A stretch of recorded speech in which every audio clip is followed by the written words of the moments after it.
Good morning everyone. My name is Kunal Kumar. तो बच्चों, आज हम स्टार्ट करने वाले हैं एक क्वेश्चन पेपर जो कि 2023 का बिजनेस मैथ्स का बीकॉम ऑनर्स का क्वेश्चन पेपर है। ठीक है, तो let us start with this question paper.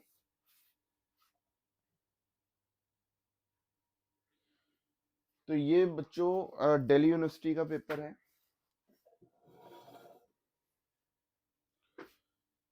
तीन घंटे का पेपर होता है। आपका जो टोटल मैक्सिमम मार्क्स है दैट इज 90 मार्क्स। ठीक है, 90 मार्क्स का पेपर होता है। अब एनईपी में आपका 90 मार्क्स का पेपर होता है। ठीक है, सारे क्वेश्चन आपको करने हैं और आपको सिंपल कैलकुलेटर अलाउड होता है और हर क्वेश्चन इक्वल मार्क्स का है। ठीक है, मतलब every question is of 18 marks. 18 5 90। ठीक है, तो बेसिकली मैं आपको एक बार क्वेश्चन पेपर दिखा देता हूँ। जैसे लास्ट ईयर आपका पेपर क्वेश्चन वन के ए पार्ट था। ठीक है, दिस इज क्वेश्चन ए में और पार्ट आया था। तो ए में इंटरनल चॉइस थी। ऐसे ही जो बी पार्ट था फिर उसमें भी इंटरनल चॉइस है। राइट, ये बी था और ये इसका और पार्ट। ठीक है, तो बी के ए में भी चॉइस है, बी में भी चॉइस है। सेम पैटर्न आपको इस साल भी देखने को मिलेगा मोस्टली। फिर आता है question number two. Question number two का ए पार्ट, उसमें देखो चॉइस है इंटरनल चॉइस, और जो बी पार्ट है उसमें भी इंटरनल चॉइस है। ठीक है, तो बेसिकली चॉइसेस बहुत है आपके पेपर में। क्वेश्चन थ्री का ए पार्ट, उसमें भी और ए है। क्वेश्चन बी का दिस पार्ट और दिस है। ठीक है, तो ए और बी दोनों में चॉइसेस आ रही है। क्वेश्चन फोर्थ कह रहा है अटेम्प्ट एनी थ्री। तो ये बेसिकली मैथमेटिक्स और फाइनेंस का क्वेश्चन है। तो इसमें A part, B part, C part, D. ठीक है, तो डी ये चार पार्ट दिए तो उसमें से बोल रहा है कि कोई तीन पार्ट करने हैं, मतलब एक आप छोड़ सकते हो। ठीक है, फिर क्वेश्चन फिफ्थ का ए part, B part.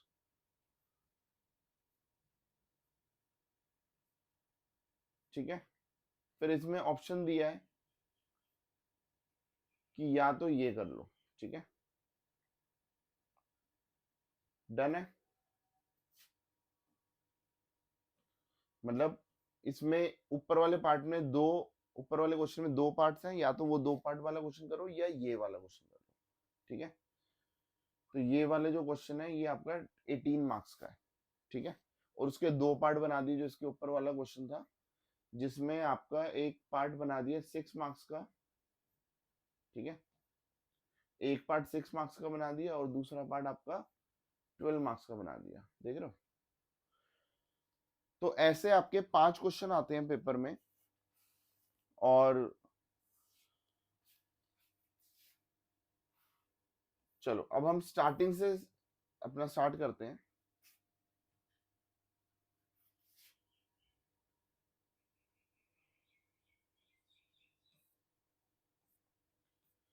Let us start with question number one.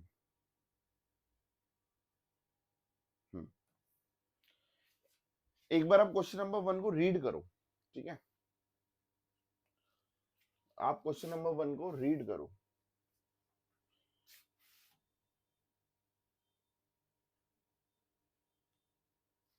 हम्म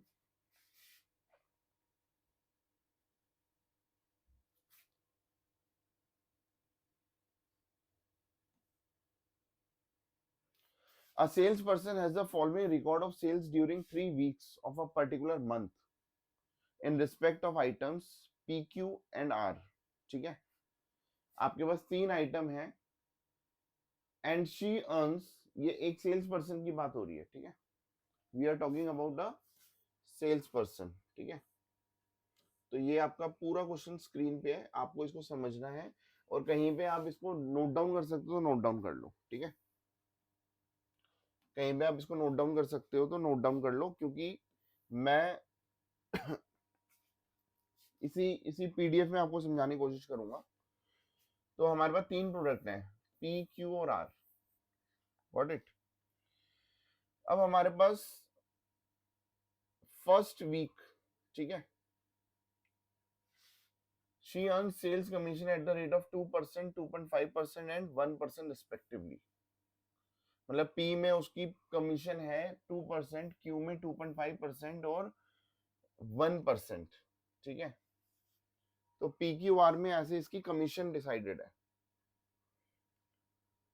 अब सेल्स दी हुई है कि भैया फर्स्ट वीक में सेल होती है 400 यूनिट की, पी की, क्यू की सेल होती है 200 की, आर की इतनी है, ऐसे इसका डेटा दिया हुआ है, ठीक है। सेकंड वीक में इतनी सेल करती है पी, इतना क्यू की सेल करती है, इतना आर की सेल करती है, ऐसे ऐसे करके ये दिया हुआ है। एंड टोटल कमीशन इसका दिया हुआ है कि 27,000, 45,000 और 54,000, ठीक है। Using matrices you are required to determine the selling price, क्या पता लगाना है हमें, सेलिंग प्राइस पर यूनिट, ठीक है बेटा, हमें पता लगाना है selling price per unit of P Q are. P Q are का एक यूनिट का सेलिंग प्राइस कितना है, मतलब अगर मैं पी को बेचूंगा तो एक यूनिट कितने रुपए में बेचूंगा, क्यू बेचूंगा तो एक यूनिट कितने रुपए में बेचूंगा, आर बेचूंगा तो एक यूनिट कितने रुपए में बेचूंगा, ठीक है। और मुझे पता लगाना है total commission received by sales person in the fourth week if sales are 670, 150 and 400।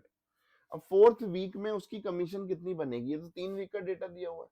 अगर फोर्थ वीक का भी डेटा ये ऐसे दे दिया 670, 150 और 400, तो बताओ उसकी कमीशन फोर्थ वीक की कितनी होगी।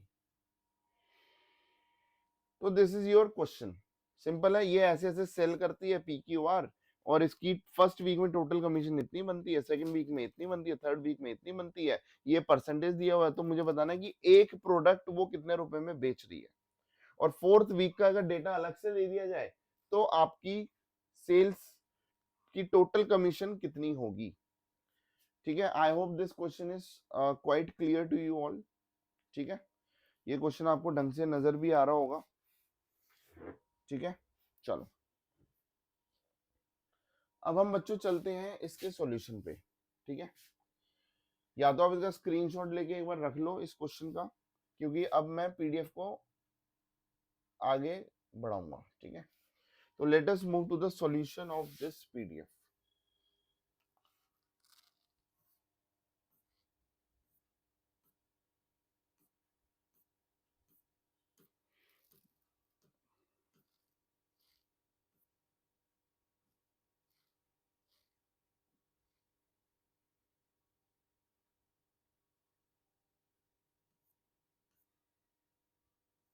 ठीक है, यहां से हम स्टार्ट करते हैं बेटा इसका सॉल्यूशन।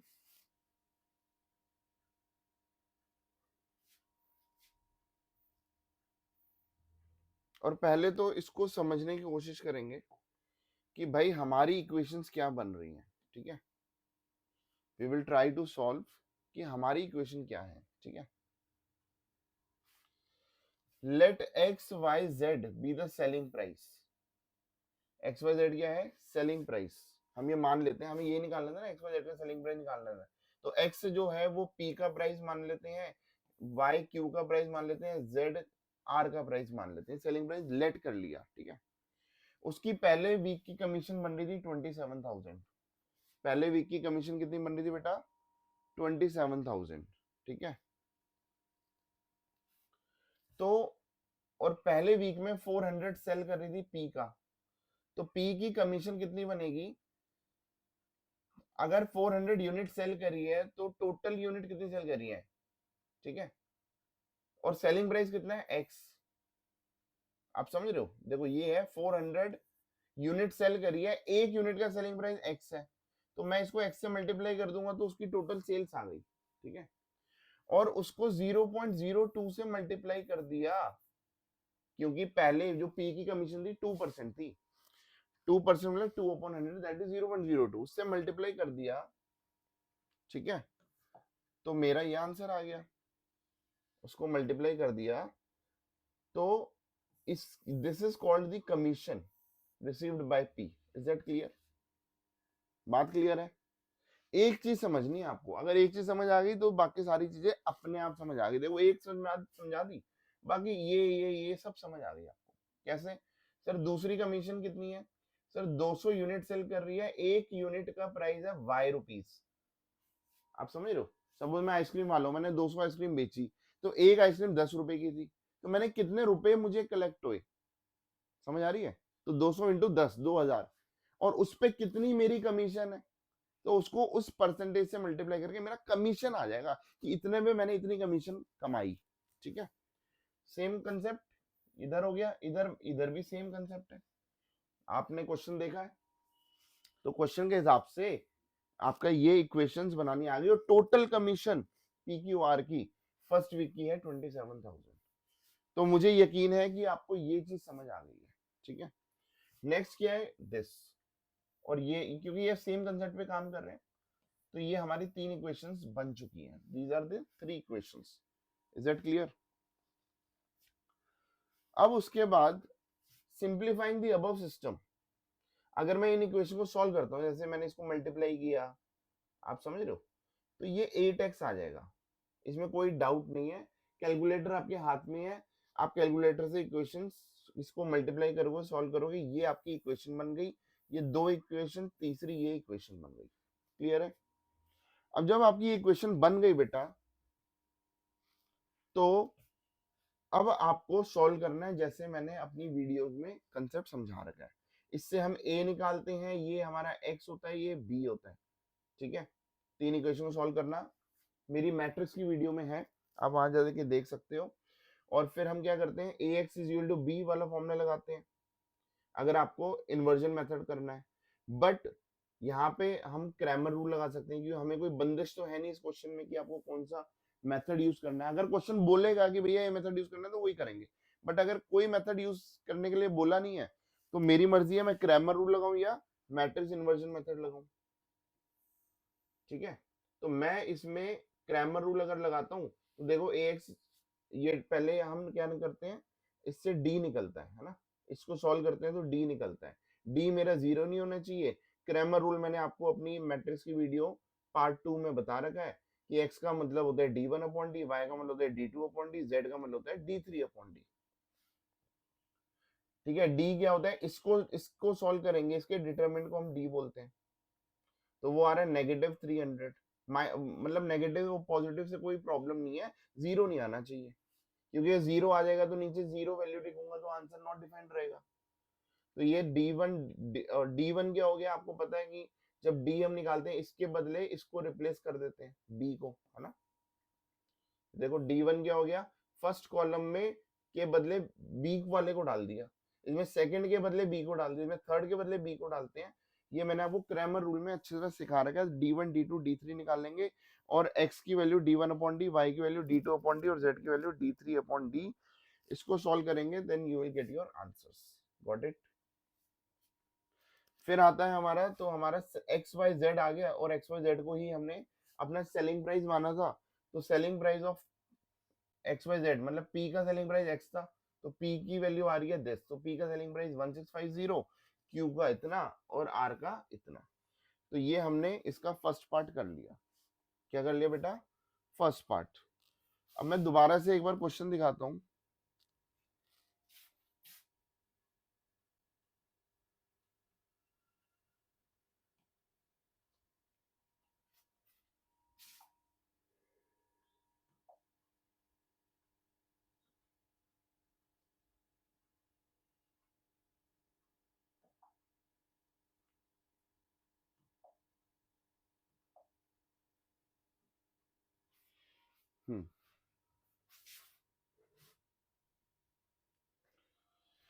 यहां से भी जा सकते हैं, ठीक है, सॉरी।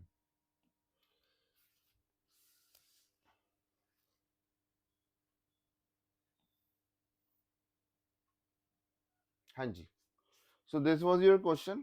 क्लियर है? हमने इक्वेशंस बनाई, इसको सॉल्व किया। अब सेकंड पार्ट कह रहा है टोटल कमीशन निकालो, जो मैंने पढ़ा था ना कि अगर वो 670 फोर्थ वीक में पी को बेचता है, क्यू को इतना बेचती है, और आर को इतना बेचती है, तो मेरा नेक्स्ट वीक में क्या आंसर आएगा। ठीक है,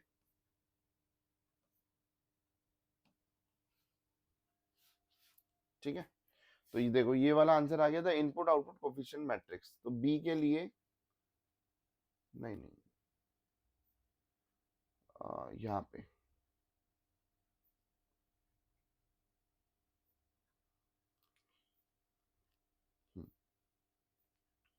दिस इज अवर सॉल्यूशन। ठीक है, क्वेश्चन को माइंड में रखना, you have to keep the question in mind.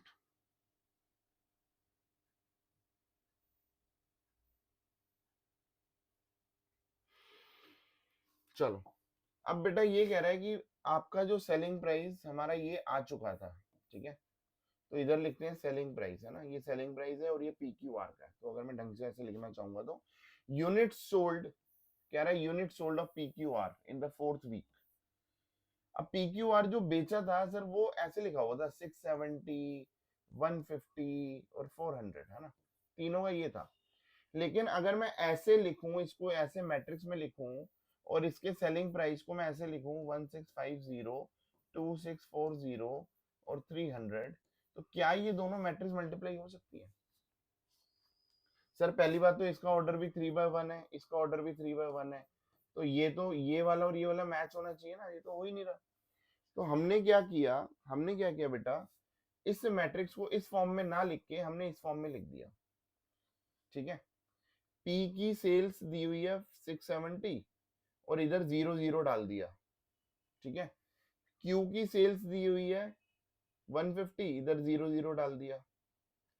ठीक है, तो इससे मैंने शो किया कि मैंने इस डेटा को इस मैट्रिक्स में कन्वर्ट कर दिया और ऐसे हम 3/3 के मैट्रिक्स में इसको कन्वर्ट कर सकते हैं। अब क्या हुआ, ये 3/3 हो गया और ये 3/1 है। ठीक है, तो ये 3 से 3 कट गया, तो मेरा जो आंसर आएगा वो 3/1 आएगा। अब मैं इसको सॉल्व करूंगा तो ये मेरा पी क्यू आर से मेरा जो सेल्स है वो इतनी आ गई। ठीक है, is that clear? P Q are से मेरी इतनी सेल्स आ चुकी है। तो 4th वीक में मैंने कितना कमीशन कमाया, ठीक है, वो इतना है। नहीं, अभी ये तो सेल्स आई है सर, मुझे कमीशन निकालना है। ये तो सेल आई है कि भैया पी से मुझे इतनी सेल मिली है, इतने रुपए का मैंने सामान बेचा है, पी इतने रुपए का, पी क्यू इतने रुपए का सामान बेचा है, आर इतने रुपए का सामान बेचा है।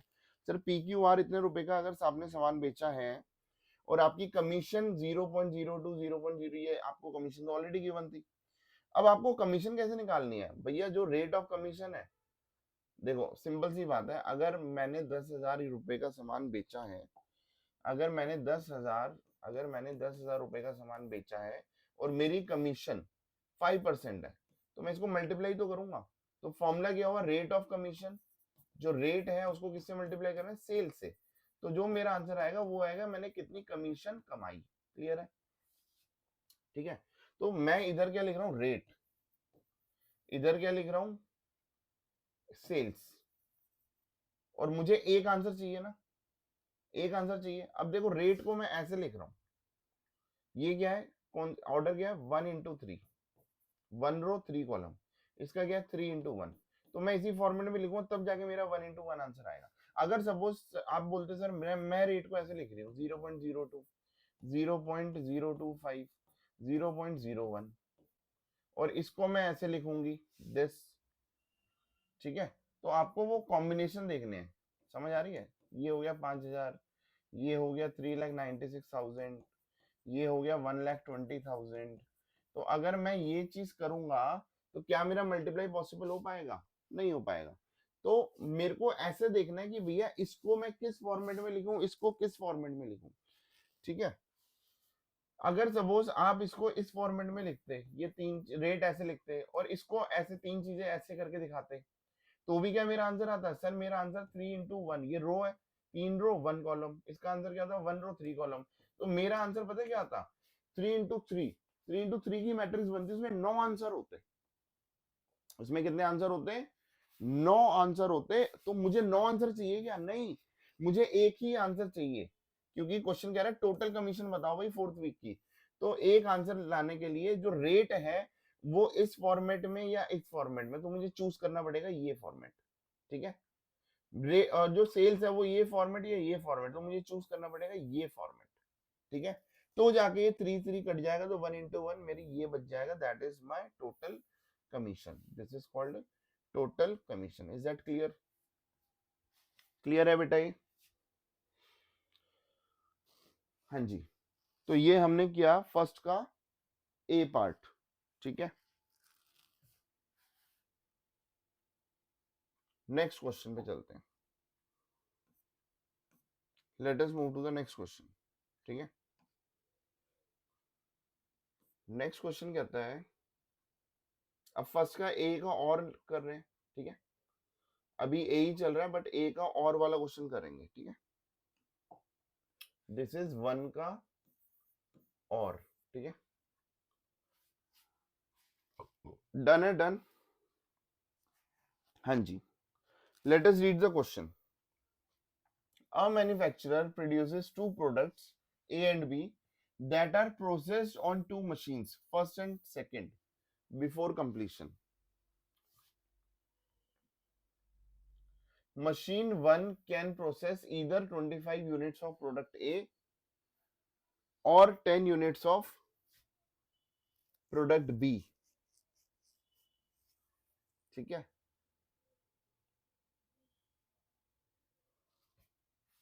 पर आवर मतलब एक घंटे में मशीन 1 25 यूनिट ए की बनाएगी, या मतलब अगर पूरा एक घंटा ए को दे दिया जाए कि ए ही प्रोडक्ट बन रहा है तो 25 यूनिट ए की बना देगी, या 10 यूनिट अगर पूरा बी को दे दिया जाए कि एक घंटे में केवल बी बन रहा है तो 10 यूनिट बी की बनेगी। ऐसी मशीन 2 का दिया हुआ है कि प्रोडक्ट बी, अब देखो कंफ्यूज करने के लिए इधर ए और बी का डेटा दे दिया, इधर बी और ए का डेटा दे दिया। तो मशीन 2 जो है वो ए प्रोडक्ट अगर केवल ए बनाएंगे तो 20 यूनिट्स बनाएगी ए की एक घंटे में, ठीक है। और जो प्रोडक्ट बी बनाएगी तो 40 यूनिट्स बनाएगी एक घंटे में, 1 hour. Using matrices determine the following. कह रहे monthly output of products A and B if machines first and second operate for 8 and 7 hours per day respectively in 6-day working week for with 4 weeks in a month, ठीक है। अब ये कह रहा है monthly output बताओ ए और B का।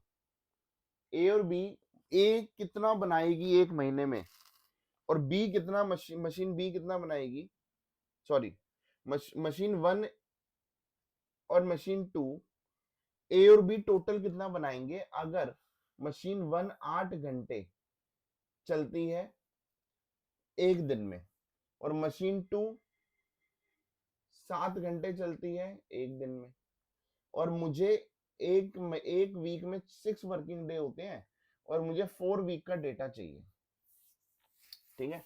With 4 weeks in a month, एक मंथ में 4 वीक होते हैं, ठीक है। तो using determine the monthly output, मुझे मंथली आउटपुट बताना है। तो पहले तो हम ये बताएंगे कि मंथ में जो मशीन 1 है वो कितने घंटे चलती है, ठीक है भाई। 8 into 6 into 4, क्या ये बात समझ आ रही है? एक महीने में 8 into 6 into 4, 8 into 6 into 4, ठीक है। 8 6 48, 48 into 4, 4 8 32, 4 16 17 19, 192 आवर्स, ठीक है। तो ये ध्यान रखना 192 आवर्स मशीन ए चलती है, ठीक है। मशीन 1 चलती है, ये कौन चलती है? मशीन 1। अब मशीन 2 कितनी चलती है सर? 7 into 6 into 4, ठीक है। मशीन 2 कितनी चलेगी? 7 into 6 into 4, 7 6 42 into 4, 4 2 8, 4 4 16, 168। तो ये चलेगी 168। पहले तो ये दो बातें आपको क्लियर होनी चाहिए, ठीक है। ये दो बातें आपको क्लियर है, मशीन 1 चलती है 192 और मशीन 2 चलती है 168। इन दो बातों को ध्यान रखना भाई, क्योंकि ये अभी मिट जाएगा, ठीक है। तो चलो फर्स्ट पॉइंट पे अभी बात करते हैं। क्वेश्चन समझ आ गया? एक मशीन एक घंटे में, मशीन 1 जो है वो एक घंटे में प्रोडक्ट ए की 25 यूनिट बनाएगी, प्रोडक्ट बी की 10, मशीन बी ऐसे ऐसे, ये डेटा दिया हुआ है। मंथली आउटपुट बताना है कि ए कितना बनेगा और बी कितना बनेगा एक महीने में टोटल। सर दिया तो अरे भाई वो एक घंटे का दिया हुआ है, वो भी ऐसे डेटा दिया होगा कि अगर पूरा मशीन ए ही, सॉरी मशीन 1 पे ए प्रोडक्ट बनेगा तो वो 25 यूनिट बनाएगी। तो डेटा कंफ्यूजिंग दिया हुआ है, राइट। आप इस क्वेश्चन को लिख लो भाई, क्वेश्चन लिख लो, क्योंकि जब मैं आंसर कराऊंगा तो आपके पास वो क्वेश्चन होना चाहिए, ठीक है। चलो, let us move to the solution, ठीक है। अब हमारा सॉल्यूशन यहां से स्टार्ट होता है। फर्स्ट का ए, लेट द मंथली, देखो यहां पे मैं आपको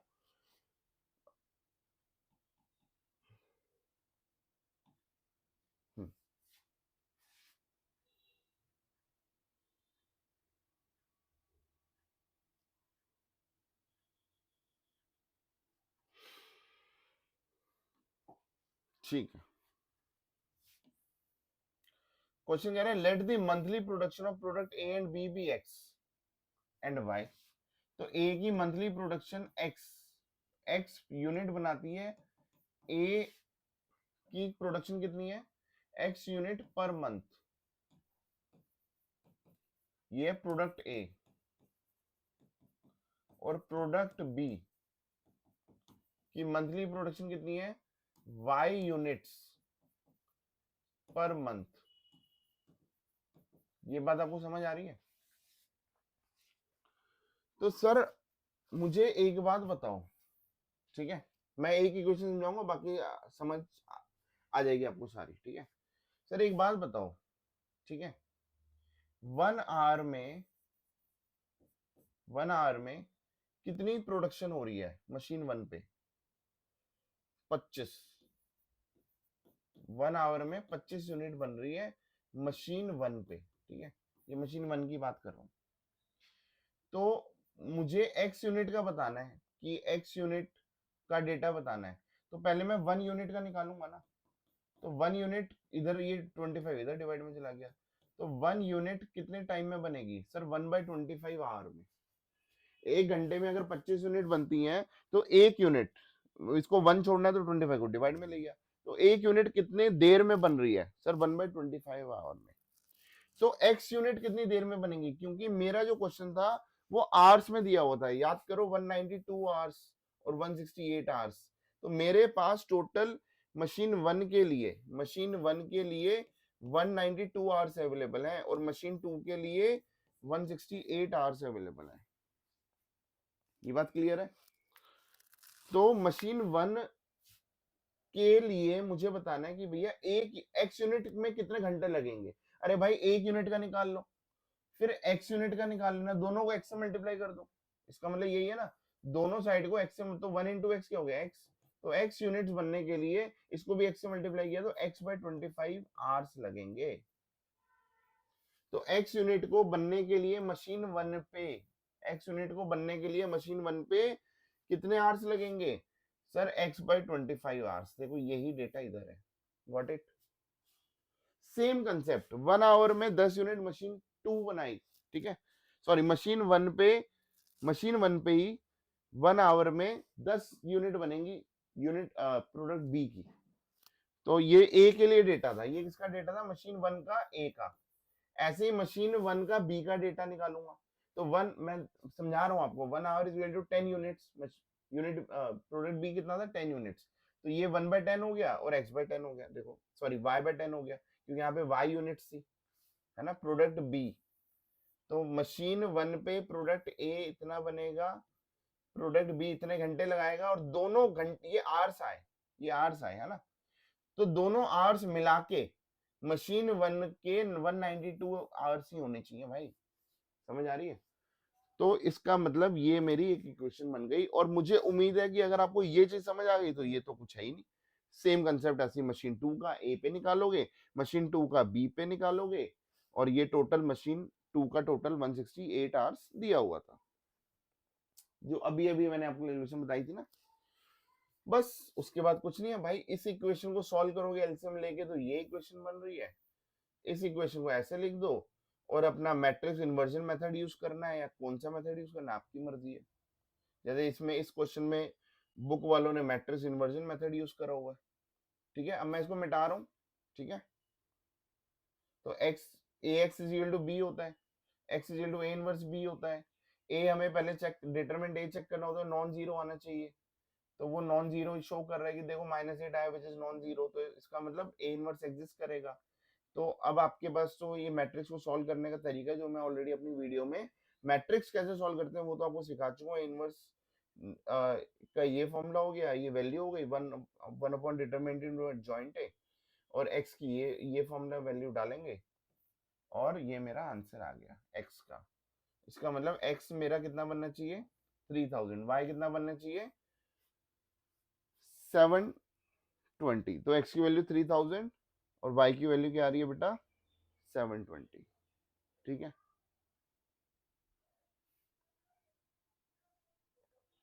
तो मंथली प्रोडक्शन ऑफ प्रोडक्ट ए को मैंने x माना था, तो मंथली ए जो है वो 3000 यूनिट बन रहा है और मंथली वाई जो बन रहा है वो 720 यूनिट्स बन रहा है। ठीक है, तो ये बच्चों ये क्या आया, ये था फर्स्ट क्वेश्चन का केवल ए पार्ट। अभी इसका ये ए का फर्स्ट पार्ट था। ठीक है, चलो अभी हम दोबारा क्वेश्चन पे चलते हैं।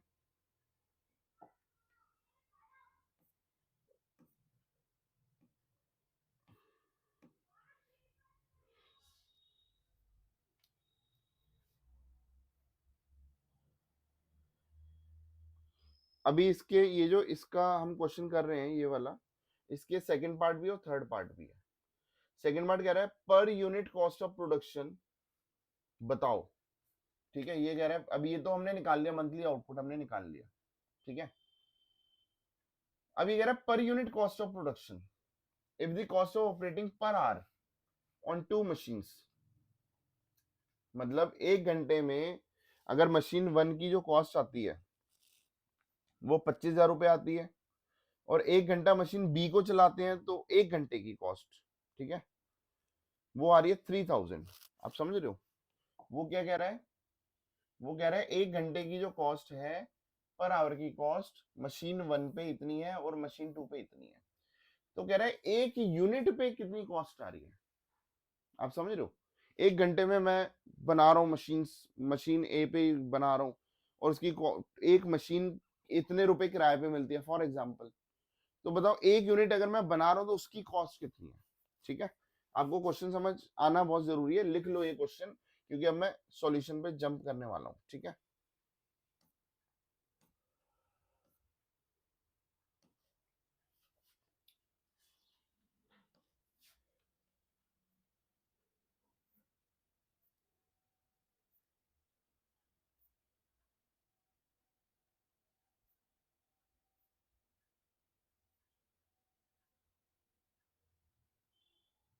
यहाँ पे।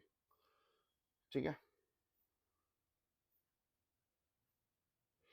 ये हमने लास्ट क्लास, ये लास्ट अभी जो हमने किया था उसमें हमने ये तो निकाल ही लिया था, ये तो निकाल ही लिया था कि x 3000 है, y ये मंथली प्रोडक्शन है। ठीक है,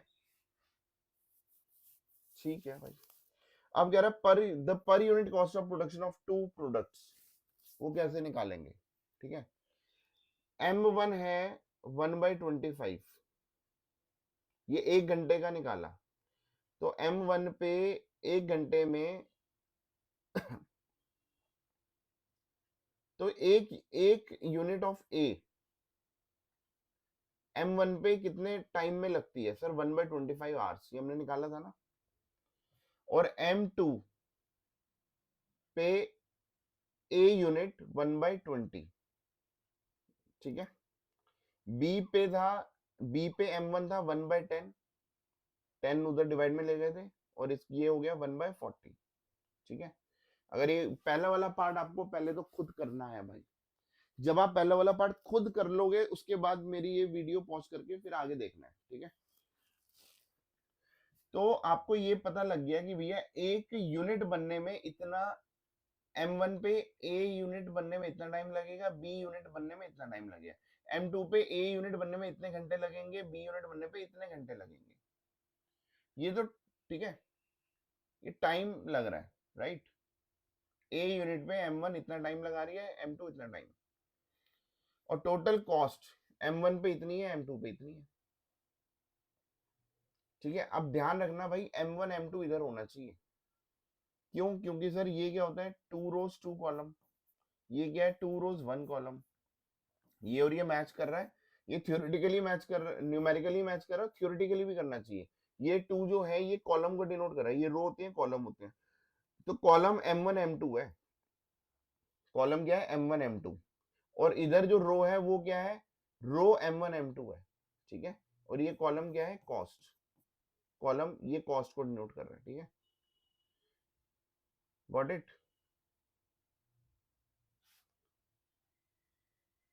मुझे ये बताओ, देखो मैं आपको एक बात समझा रहा हूं, यहाँ पे बच्चे थोड़ी गलती कर सकते हैं, आप इस बात को समझने की कोशिश करना।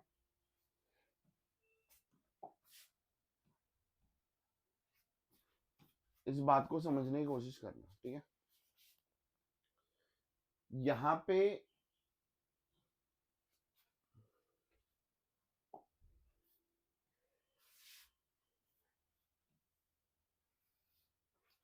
बेटा देखो, ये वाला जो डेटा है ये आप ऐसे लिख रहे हो M1 M2, और इधर क्या आ रहा है A और B, इधर क्या आ रहा है, इधर M1 M2 और इधर कॉस्ट। तो जब आपका आंसर आएगा ये है 2/2, ये 2/1, ठीक है। तो मैं कह रहा हूं कि भैया आपने ये तो चेक कर लिया कि सर ये मेरा आंसर आ रहा है, ये और ये सेम होने चाहिए, ठीक है, न्यूमेरिकली सेम है ना, न्यूमेरिकल ये 2 दिख रहा है, ये भी 2 दिख रहा है, तो ये कट जाएगा। बट मैं कह रहा हूँ थ्योरेटिकली भी आपको चेक करना है, ठीक है। थ्योरेटिकली कैसे चेक करेंगे, ये जो है ये कॉलम को डिनोट कर रहा है, तो कॉलम क्या है M1 M2, कॉलम ऐसे होते हैं ना M1 M2, और ये किसको डिनोट कर रहा है, रो को, तो रो क्या है M1 M2, रो क्या है M1 M2, तो ये और ये आपस में कट जाते हैं, रोज और कॉलम कट जाते हैं, इसका मतलब ये और ये आपस में कट जाएंगे। और ध्यान रखना ये जो ये M1 M2 लिखा है ये भी M1 M2 ही होना चाहिए, ठीक है। अगर आपने ऐसा नहीं किया तो आपका आंसर नहीं आएगा। तो आपका जो अब आंसर जो बचा हुआ है वो क्या आएगा, A और B। देखो ये बच गया ना, तो ये इसी को जो आंसर आएगा वो इसको डिनोट करेगा, और जो ये बच गया ये नहीं कटा ना, देखो ये नहीं कटा और ये नहीं कटा, तो ये कॉस्ट होगी, ठीक है, तो ये इधर आ गया। तो इसका मतलब ए की कॉस्ट इतनी आ गई और बी की पर यूनिट कॉस्ट इतनी आ गई, ठीक है, बात समझ आ रही है। सर अगर हम ये करते, देखो अगर आप ऐसे लिख देते, सपोज 1/25 और ये होता है 1/20, सॉरी,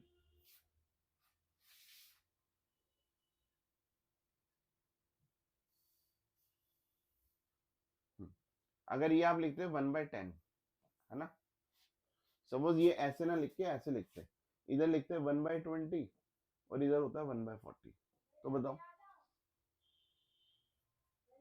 हाँ जी,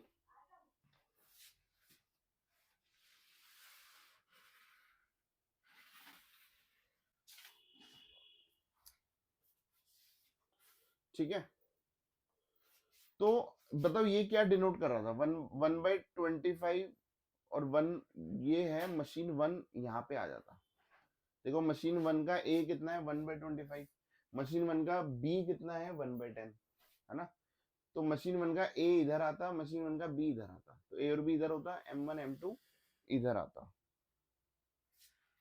ठीक है।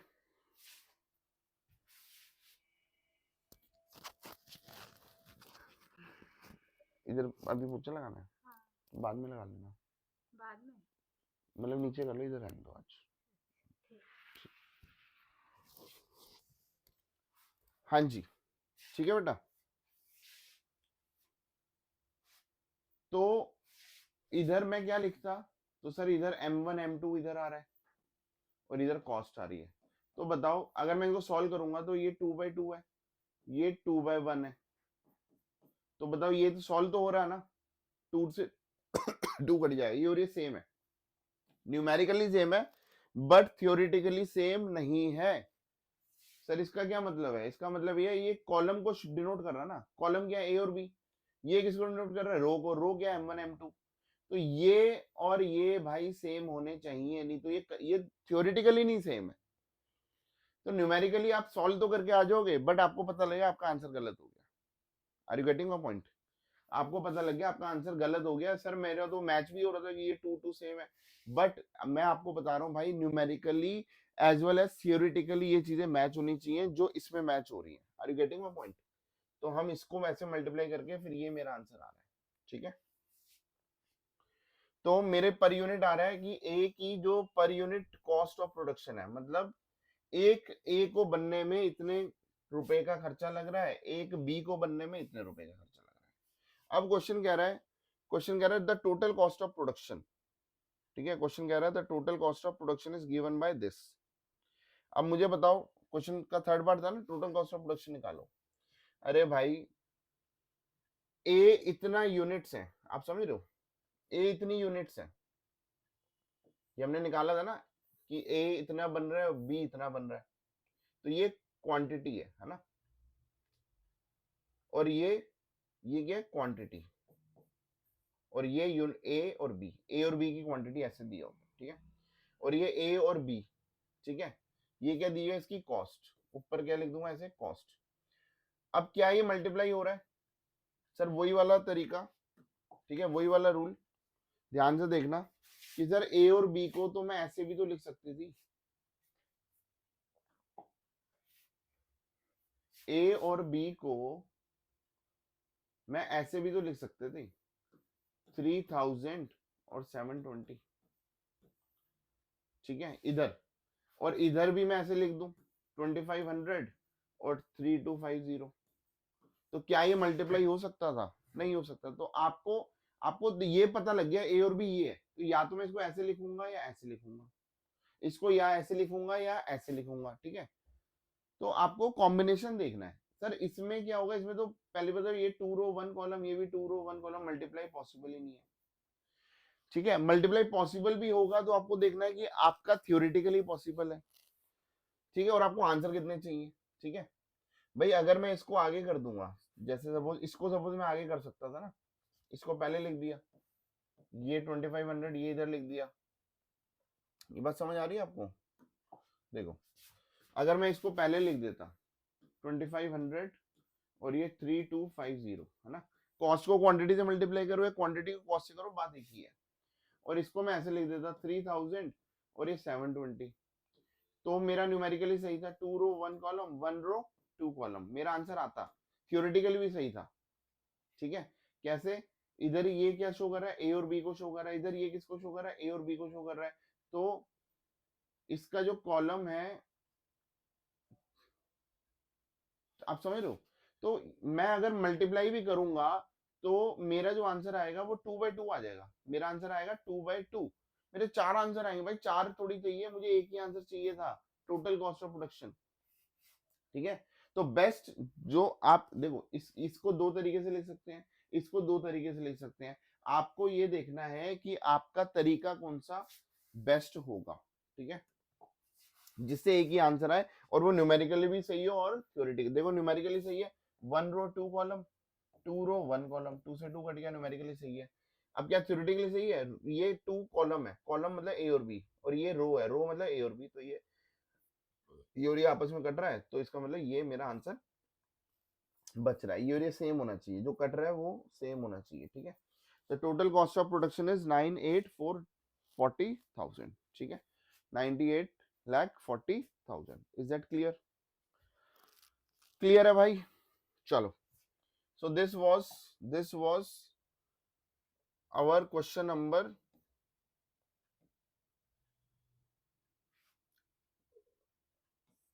क्वेश्चन 1 का ए पार्ट करा दिया मैंने, क्या करा दिया, क्वेश्चन 1 का ए पार्ट, ठीक है। अब हम चलते हैं बी पार्ट पे, है ना। क्वेश्चन 1 हमने कर लिया, क्वेश्चन 1 ए कर लिया और उसका और वाला पार्ट भी कर लिया, ठीक है। अब हम चलते हैं क्वेश्चन नंबर बी, 1 के बी पार्ट पे। ये क्या है, क्वेश्चन 1 का बी पार्ट।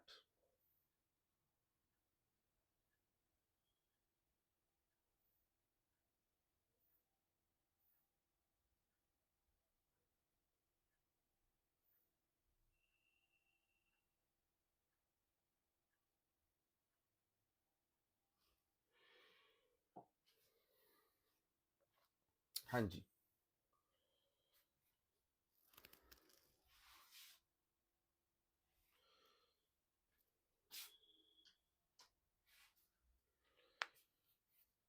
तो बेटा